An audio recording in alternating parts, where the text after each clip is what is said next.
This is Edward Arnold, and we continue our good news program with our young baritone, Frank Travers.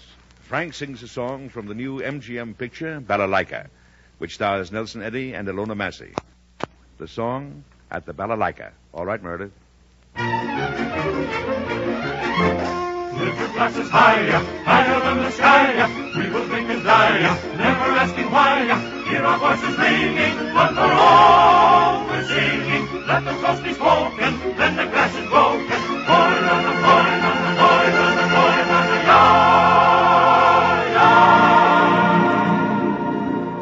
At the balalaika, whether it is magic in the sparkling wine and mellow music in the candle shine, I have a rendezvous at the balalaika. Who knows what ecstasy tonight may bring, what lovely melody my heart may sing before the night is through. I hear a violin, a haunting gypsy violin, and when it sighs its strangely tender song, I know that I belong at the balalaika. Oh, let me linger there till break of day, where hearts are young and balalaikas play. I have a rendezvous.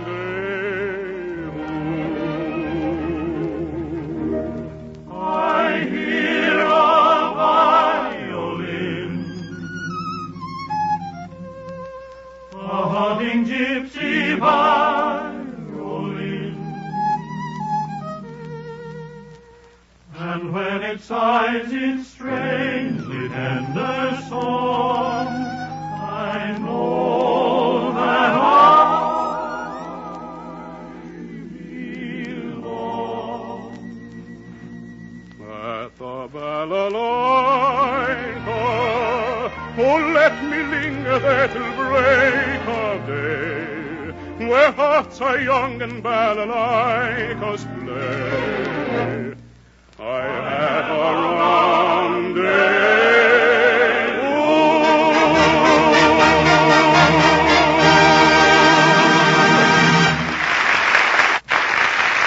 It is now a pleasure to present my good friend Walter Huston in a dramatic sketch entitled Excursion by Victor Wolfson, which was adapted especially for radio by Robert Riley Crutcher. All right, Meredith, ring up the curtain.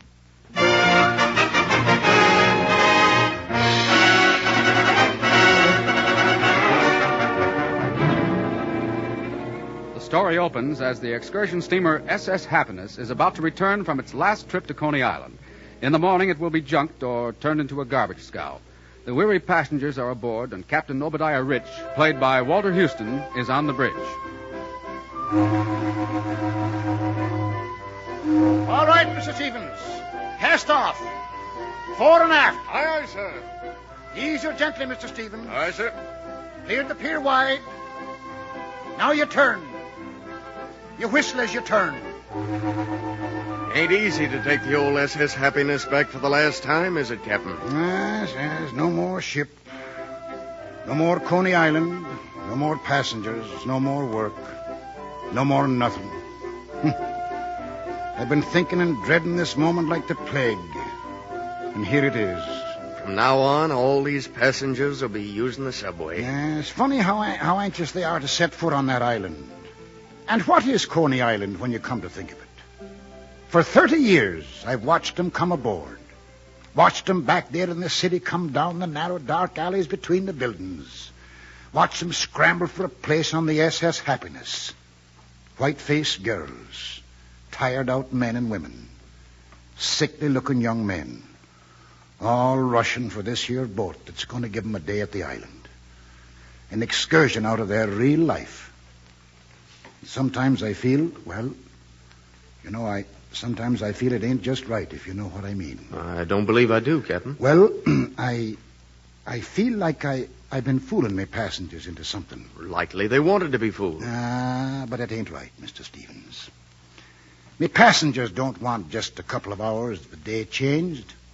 No, they don't want a couple of hours of excitement, a couple of hours of fun, a couple of hours of magic. The passengers want their whole sorry life changed, Stevens. I don't know what to do about that. I see how it is. Yes, for years I've been going down there on the passenger deck and talking to them on the home trip. And they're the saddest crew you ever saw in your life. They don't want... They don't know. They don't know what's the matter with them. But I do. I do. They've been chained. They've been cheated. Cheated? Yes, cheated. Excursions for me passengers down there are lies.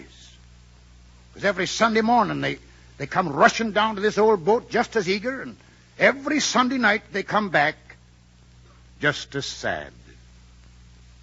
Someday, Mr. Stevens.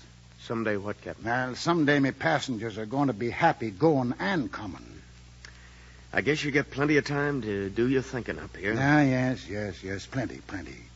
You know, and I've thought a lot about what they're wanting and how to give it to them. But when a man's satisfied with dreaming, before you know it, his time's up and his ship ain't even out of the harbor. Tomorrow, the SS Happiness becomes a garbage scow.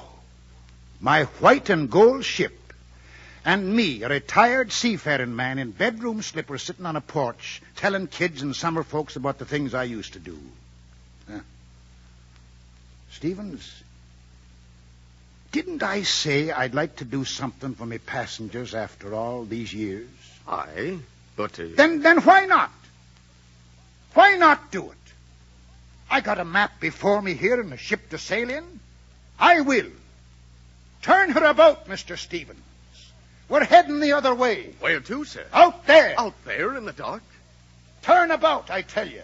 To the open water. We're heading to the high sea.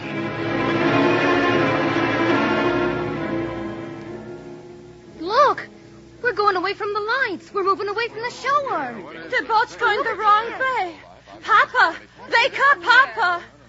Why don't you leave me alone already, please? Alone. He wants to be left alone.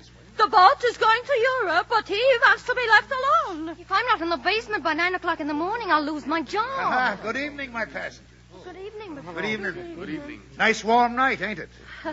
Captain, I was worried about you when you didn't come down for your little visit. Did you think I'd forget you, Mrs. Fitchell? And how are you this evening? Fine. Fine, thank you, Captain. And you're all right, too, I hope. We're swinging wide of the channel tonight, my friends. That's why I've come down to talk to you about it. I've got up, well, now, let me see, how should I put it? Say, a little more excursion for you folks. Oh, Captain, a moonlight cruise. Oh, he's sweet. Moonlight cruise, yes, in a way. You know, I've been watching you folks go on excursion for years, and I've been noticing how you hated to go back to the things you had to go back to. Well, we're all on our way to a real happy island where we can be really happy. Where is it? Well, I touched there about 32 years ago on the old Rachel Emery. I'd say it's about 1,650 nautical miles southeast of Cape Hatteras. Oh, yeah, it's a long way. And a fine island it is. There's a good clear harbor, strong black soil, fit for growing things, sun high up and bright all the year through. There's hunting and fishing, and acres of blue grapes growing wild. I tell you, it's Eden, mates. I got to get Jacob off to school in the morning. I can't go to no fancy island. I am going to lose my job. I know it. It's no easy thing to leave the sheltered water you've learned all through your life. Yes, and it's no easy thing to take your chances sailing out. But once in your life, you should do that. Now, there'll be no one out there to work you till you're tired in spirit. No fear, no poverty, no greed, no hatred, but peace and plenty. All yours. The whole magic island. But it's worth taking a chance on now, isn't it? What about you, Mr. Fitchell? Well, I wouldn't mind coming along if you don't mind. Aye, Papa. Papa, I don't know you anymore. No, so say hello, Mama. The passengers, I said before I came on deck, I'd turn back if you didn't want to go. And I will. I mean it. I will. Well, I don't care. I would like to get a rest. Now hear me. If you want to go, raise up your hands. Raise them up high if you want to go. Good. Not you, Mrs. Fitchell? I don't know. Who'll do all Papa's work? Those bombers next door take away the laundry business. Aye, Mama, son, the last years you're going to leave me alone, huh? No, Papa. No. So for goodness sake, put up your hand. I'm getting a cramp standing like this.